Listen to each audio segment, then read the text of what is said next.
Buongiorno, il mio nome è Franco Trocchi.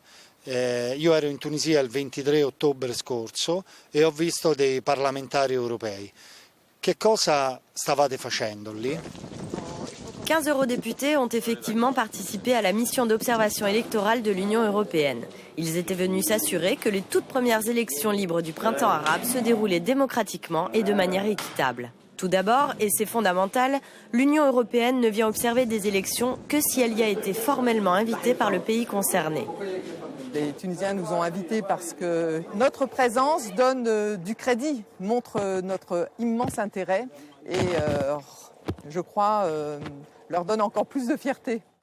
Ensuite, une mission exploratoire se rend dans le pays plusieurs mois avant l'élection et détermine si la mission est utile selon 3 critères. La santé démocratique, le respect des droits de l'homme, la valeur ajoutée de la mission pour le processus électoral.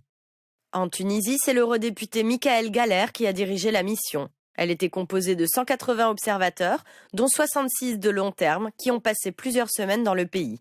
Une délégation de 15 eurodéputés y participait, menée par l'eurodéputé Gabriele Albertini. Le but de la mission est d'observer que les règles du jeu sont respectées. Les observateurs ne jouent pas un rôle concret sur place, leur mandat consiste seulement à observer. Mais leur présence est cruciale pour le bon déroulement de l'élection. Souvent, les élections sont les premières organisées démocratiquement depuis longtemps, la participation est immense et les infrastructures parfois mal préparées. Es war ein Ansturm in dem Bereich der Wähler, die sich bereits vorher eingetragen haben. Also die 55%, die sich eingetragen hatten, sind zu wohl 90% zur Wahl gegangen. Après une formation à leur arrivée pour mieux connaître les spécificités du pays, ils sont ensuite dispersés entre différentes circonscriptions pour observer la campagne électorale puis le scrutin. Ils sont amenés à se rendre parfois dans des endroits très reculés.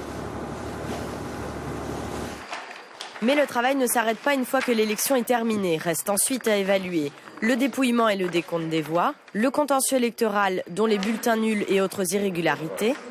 Dans les 48 heures suivant le scrutin, une première évaluation est présentée par le chef de mission. Non ci sono elementi che inducono a ritenere che queste elezioni non si siano svolte come avrebbero dovuto, cioè in piena regolarità. S'ensuit un rapport final et des recommandations. Depuis 1993, l'Union européenne a mené plus de 110 missions d'observation, avec des résultats parfois décevants.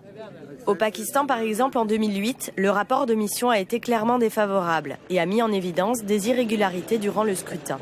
Au Soudan, en 2010, les membres de la mission d'observation ont dû être évacués pour des raisons de sécurité avant la fin de la mission, en raison de tensions ethniques dans le sud du pays.